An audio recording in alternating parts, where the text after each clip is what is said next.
Before we dive into this epic story, make sure to hit that like button and subscribe, because today you'll witness the journey of a soldier thrown straight into the hell of war, but who returned as vengeance itself. The helicopter sliced through the grey skies of Vietnam like a blade. Inside, a single man sat in silence, staring into the void as if he had already accepted death. His name? Jeff Carter, a seasoned commando, scarred by battles past. To the officers, he was the last resort. To the other soldiers, just a stranger, a replacement sent to fill the boots of another man who had already fallen.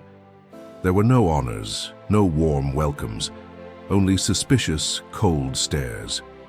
When the helicopter touched down, the cloud of dust that rose felt like a death sentence. "They've thrown me here to die," Carter thought, as he looked at the battalion waiting with indifference. Yet deep inside, he knew this was no ordinary assignment. This battlefield would be the stage where his vengeance would become legend, and in the silence of the jungle, the last commando stepped into the inferno. The base camp was nothing but ripped tents, rifles leaning on collapsing sandbags, and exhausted soldiers who no longer believed in promises. Every face bore the jungle's mark: sweat, mud, and fear. When Jeff Carter jumped from the chopper, no one offered a hand. No handshakes, no camaraderie, only mistrust.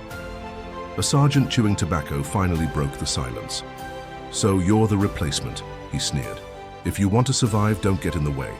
Out here, one mistake means death." To them, Carter was just an outsider. A man filling another's slot, not part of their brotherhood. He hadn't carried their ghosts or watched their friends bleed into the mud. But Jeff didn't respond. He simply observed. Cold, silent, unsettling, even the hardest veterans. He knew trust wasn't earned with words, but with blood. And at that moment it became clear, his war wouldn't only be against the enemy in the jungle, it would also be against the judgment of his own men. The sun had barely risen when the battalion received patrol orders. The jungle was alive, branches creaking, leaves shifting with every breath of wind. To rookies, it was just nature. To veterans, every sound whispered death. Carter walked silently, rifle in hand, eyes sharp. The swampy soil swallowed their boots, the thick air burned their lungs. The jungle wasn't just terrain, it was the enemy. A soldier beside him muttered with a smirk, "You won't last long here, replacement." Jeff didn't answer. He raised a hand. "Stop." He had seen something. Tracks, fresh footprints. The enemy was close, very close. The others ignored it, too tired, too numb. But Carter's eyes locked on the brush ahead. His voice was steady, deadly. "Ambush." Before anyone could react, gunfire erupted. In seconds, the suffocating silence turned into an inferno of bullets, explosions, and screams. The jungle had revealed its blood-soaked truth, and the battalion would never be the same.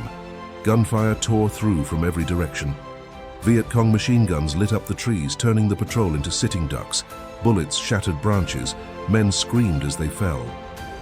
The sergeant who had mocked Carter was hit in the shoulder, collapsing into the mud, begging for help. Amid the chaos, Jeff remained ice calm. His eyes scanned the battlefield like a man replaying a drill. "Form a defensive line," he roared. But fear had already swallowed the battalion. Carter crawled to a fallen machine gun, mounted it on a log, and unleashed hell. Every burst was precise, every target struck down. "They're too many, we're all gonna die," a terrified soldier cried. Carter fixed him with a cold stare. "Then we'll die fighting." One man's courage turned the tide. The survivors rallied, fought back, and escaped with their lives. But the cost was heavy, bodies scattered in the mud. That day, they realized the stranger they had scorned had become the reason they were still breathing. The patrol returned in silence. No cheers for survival, only the weight of loss in every gaze.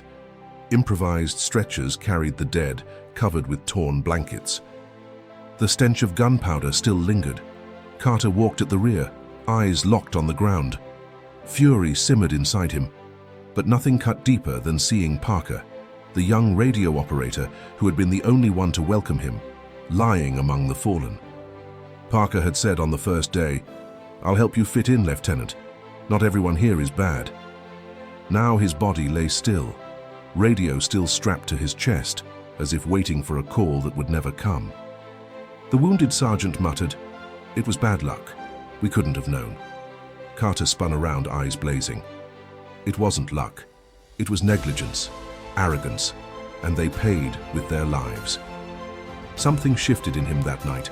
The disciplined soldier who followed orders became a man consumed by vengeance. Parker would not die in vain. As the rain hammered the camp, Jeff Carter swore silently. No enemy would leave his hands alive. Dawn broke over a camp of ghosts. No smiles, no laughter. Just shadows of soldiers worn down, wounded, drained of hope. The captain was nowhere, his orders vague, as if he had already surrendered to despair. And so, without realizing it, the men's eyes turned to Carter, the one who had manned the machine gun when all seemed lost. He hadn't wanted this weight. He was a commando, built to act alone, not to carry dozens of lives on his shoulders.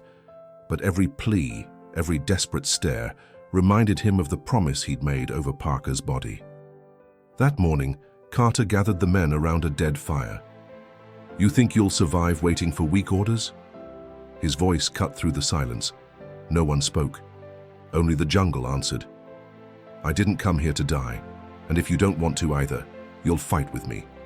A soldier whispered, "And if it doesn't work?" Carter stepped close, eyes burning.